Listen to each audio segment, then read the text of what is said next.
Hello viewers, मैं astrologer doctor Shifali. आज श्री शिव महापुराण रुद्र संहिता सतीखंड अध्याय 4 का द्वितीय भाग। जैसे मैं समग्र शिव परिवार को नमन करती हूँ, वैसे ही ओम श्री वक्रतुंड महाकाय सूर्यकोटि समप्रभा निर्विघ्नं कुरु मे देव सर्वकार्येषु सर्वदा। ओम श्री विनायक प्रसन्न ओम गणपते नमः। ओम शिव महेश्वराभ्यां नमः। जय पार्वती माता, जय कार्तिकेय स्वामी। ओम नमः शिवाय। ओम नमः शिवाय। ओम नमः शिवाय। श्लोक पठन और अर्थ पठन। क्षीण मध्येन वपुषा निसर्गाष्टापद प्रभा रुक्म वेदीव ददृशे कामेन रमणीः सा रम्भास्तम्भायतं स्निग्धं यदुरुयुगलं मृदुं निजशक्तिसमं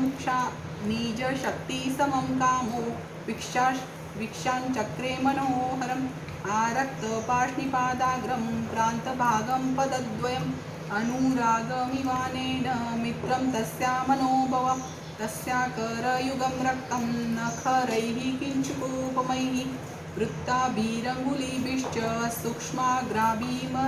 सूक्ष्माग्राभिर्मनोहरं तद्बाहुयुगलं कान्तं मृणालयुगलायतं मृदुस्निग्धं चिरं राजत् कान्तिलोहप्रवालवत् नीलनीरदसङ्काश केशपाशो मनोहर चमरीबालभरवद्भिः भाति स्म स्मरप्रिया एतादृशीं रतिं नाम्नी प्रालेयाद्रिसमुद्भवां गङ्गामिव महादेवो जग्राहोत्लोचनः।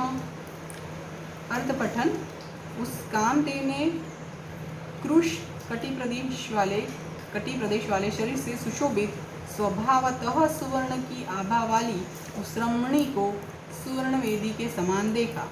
कदली स्तंभ के सदृश विस्तृत, स्निग्ध, कोमल तथा मनोहर उसकी जंघाओं को कामदेव ने अपनी शक्ति के समान देखा।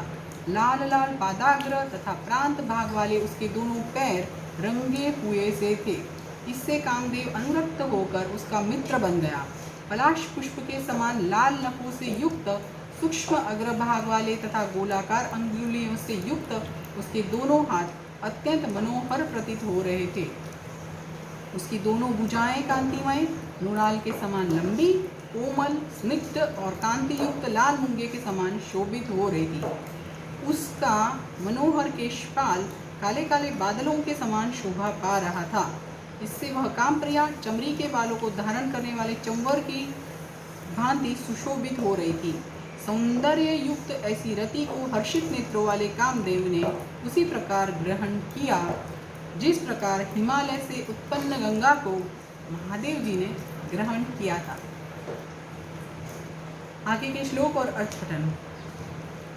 चक्र पद्मां चारुबाहुं मृणालशकलान्वितां भ्रूयुग्म विभ्रम व्रातत् भूर्मि परिराजितां कटाक्षपाततुङ्गोघां स्पीयनेत्रोत्पलान्वितां तनुलोमाम्बुशैवालां मनोद्रुमविलासनं निम्नाभिरुदां क्षामां सर्वाङ्गरमणीयिकां सर्वलावण्यसदनां शुभमानं रमामिव द्वादशाभरणैर्युक्तां शृङ्गारैः षोडशैर्युतां मोहिनीं सर्वलोकानां भासयन्तीं दिशो दश इति तां मदनो वीक्ष्य रतिं जग्राह सोत्सुकः रागादुपस्थितां लक्ष्मीं ऋषिकेश इवोत्तमां नोवाच च तदा दक्षं कामो मोदभवात् ततः निःसृत्य दारुणं शापं विधिदत्तं विमोहितः तदा महोत्सवस्तात् बभूव सुखवर्धनः दक्ष प्रीततरश्चासीन्मुमुदेतनया मम कामो अतीव सुखं प्राप्य सर्वदुःखक्षयं गतः दक्ष जापि रतिः कामं प्राप्य चापि जहर्षः रराज च तया सार्धं भिन्नश्चारुवचा स्मर जीमूत इव सन्ध्यायां सौदामन्या मनोज्ञया। अर्थ पठन। चक्र तथा पद्म की चीनों से युक्त मृणाल खंड के समान मनोहर हाथों से युक्त वह रति गंगा नदी के समान प्रतीत हो रही थी।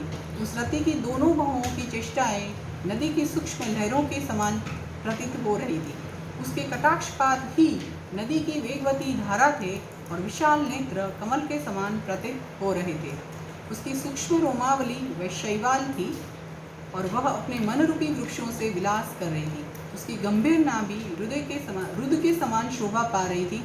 वह कृष्णगात्रा रति अपने सर्वांग की रमणीयता तथा लावण्यमयी शोभा से 12 आभूषणों से युक्त तथा 16 श्रृंगारों से शोभायमान होकर संपूर्ण लोकों को मोहने वाली और अपनी कांति से 10 दिशाओं को प्रज्वलित करती हुई महालक्ष्मी जैसी प्रतीत हो रही थी। इस प्रकार परम सुंदरी रति को देखकर कामदेव ने इसे बड़ी प्रसन्नता से ग्रहण किया, जिस प्रकार की स्वयं राग से उपस्थित हुई महालक्ष्मी को भगवान नारायण ने ग्रहण किया था। उस समय कामदेव ने आनंद होने के कारण विमोहित होकर ब्रह्मा जी के द्वारा दिए गए दारुण श्राप को भूलकर दक्ष से कुछ नहीं कहा। हे तात, उस समय सबके सुख को बढ़ाने वाला महान उत्सव हुआ। दक्ष प्रजापति अत्यंत ही प्रसन्न हुए और कन्या रति भी परम प्रसन्न हो गई। अत्याधिक सुख पाकर काम का समस्त दुख विनष्ट हो गया और इधर दक्ष तनया रति भी काम को पति रूप में प्राप्त कर परम हर्षित हुई। रति से मोहित हुआ गदगद कंठ वाला वह मधुरभाषी काम सायंकाल में मनोहर बिजली से युक्त मेघ के समान दक्ष कन्या रति के साथ शोभा पाने लगा। आगे के श्लोक और अर्थ पठन। इति रतिपतिरुच्चैर्मोहयुक्तो रतिं तां रदुपरि जगृहे वै योगदर्शिव विद्यां रतिरपि पतिमग्रयं प्राप्य सा चापि रेजे हरिमीव कमला वै पूर्णचंद्रोपमा स्यात्। इस प्रकार रतिपति काम ने अत्यंत मोहित होकर उस रति को इस प्रकार अपने हृदय में ग्रहण किया, जिस प्रकार योगी ब्रह्म विद्या को ग्रहण करता है, और वह रति भी श्रेष्ठ काम को प्राप्त कर इस प्रकार प्रसन्न हुई, जिस प्रकार पूर्णचंद्र के समान मुख वाली महालक्ष्मी विष्णु को पति रूप में प्राप्त कर प्रसन्न हुई थी। यहाँ पे चतुर्थ अध्याय परिपूर्ण हो रहा है। इति श्री शिव महापुराणे द्वितीयायां रुद्र संहितायां द्वितीये सतीखंडे काम विवाह वर्णनम नाम चतुर्थो अध्याय। इस प्रकार श्री शिव महापुराण के अंतर्गत द्वितीय रुद्र संहिता के द्वितीय सतीखंड में काम विवाह वर्णन नामक चौथा अध्याय पूर्ण हुआ। और जैसे ही मैं समग्र शिव परिवार को नमन करती हूँ, वैसे ओम शिवक्रतुंड महाकाय सूर्यकोटि समप्रभ निर्विघ्नं कुरु मे देव सर्वकार्येषु सर्वदा। ओम श्री विनायक प्रसन्न सोम गणपते नमः शिवा महेश्वराभ्यां नमः। जय पार्वती माता, जय कार्तिकेय स्वामी। ओम नमः शिवाय, ओम नमः शिवाय, ओम नमः शिवाय।